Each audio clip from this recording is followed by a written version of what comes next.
இந்த லீவ்ல இந்த சம்மர் வெக்கேஷன்ல நீங்க கன்னியாகுமரி போகணும்னு பிளான் பண்ணிருந்தீங்கன்னா கண்டிப்பா அது பண்ணி இந்த வீடியோ பார்த்துட்டு போங்க. ஏன் அந்த ஊருக்கு கன்னியாகுமரின்ற பேர் வந்துச்சு, ஏங்க அங்க இருக்கக்கூடிய பகவதி அம்மன் கன்னியாவே இருக்காங்க இன்னும் அப்படின்ற விஷயங்களை நீங்க தெரிஞ்சுட்டு போனீங்கன்னா இன்னும் சுவாரஸ்யமா இருக்கும் நீங்க போய் பார்க்கக்கூடிய அந்த கோவில். இந்த ஊர்ல இருக்கக்கூடிய அம்மன் இருக்காங்கல்ல, அவங்க ஏன் கன்னியா இருந்தாங்கன்றதை நான் சொல்றேன். அதாவது பானாசுரன் அப்படின்னு ஒரு அசுரன் இருந்தான். பிரம்மா கிட்ட போய் எல்லா வரங்களையும் கேட்கிறான் அவனோட தியானத்தின் மூலமா. அப்போ எல்லா வரங்களும் அவனுக்கு கிடைக்குது.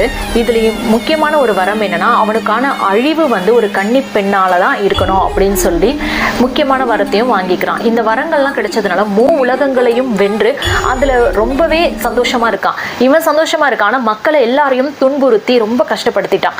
இதுக்கு இந்த நிலையில அவன் என்ன பண்றான், இந்த பானாசுரன கொடுமைகளை மக்களால தாங்கவே முடியல. இந்த ஊர்ல இருக்காங்க இல்லையா, கன்னியாகுமரியில இருக்கக்கூடிய பகவதி அம்மன், அவங்கள திருமணம் செய்யறதுக்காக தானுமாலயன் அப்படின்றவர் வராரு. இவர் ஏன் இந்த இரவு நேரத்துல வராரு அப்படின்னா, தேவலோகத்துல இருக்கக்கூடிய பிரதிநிதிகள் என்ன சொல்லியிருக்காங்கன்னா, சேவல் கூறதுக்கு முன்னாடி உங்களுடைய திருமணம் நடக்கணும் அப்படின்னு சொல்லி அவங்க ஒரு கட்டளை வச்சிருப்பாங்க. அதுக்காக அவர் இரவு நேரத்துல இங்க இருக்கக்கூடிய பகவதி அம்மனை திருமணம் செய்யறதுக்காக தானுமாலயன் வராரு.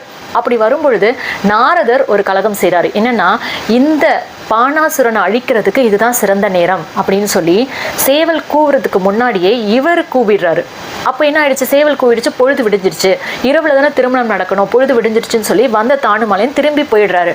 அப்போ பகவதி அம்மன் எப்படி இருக்காங்க, கோவமா இருக்காங்க. நமக்கு திருமணம் நடக்க போதுன்னு நினைச்சிட்டு இருந்தாங்க, ஆனா இப்ப நடக்கலன்னொன்னே அவங்க ரொம்பவே கோவமா இருக்கும்போது இந்த சமயத்துல பானாசுரன் அங்க வரான். அப்ப தன்னுடைய அந்த பகவதி அம்மனை பார்த்து இவன் சபலப்படுறான். அப்போ அவங்களுடைய கோபம் முழுவதும் இவன் மேல போய் இவனை கொன்று அவங்களுடைய கோபத்தை தணிக்கிறாங்க.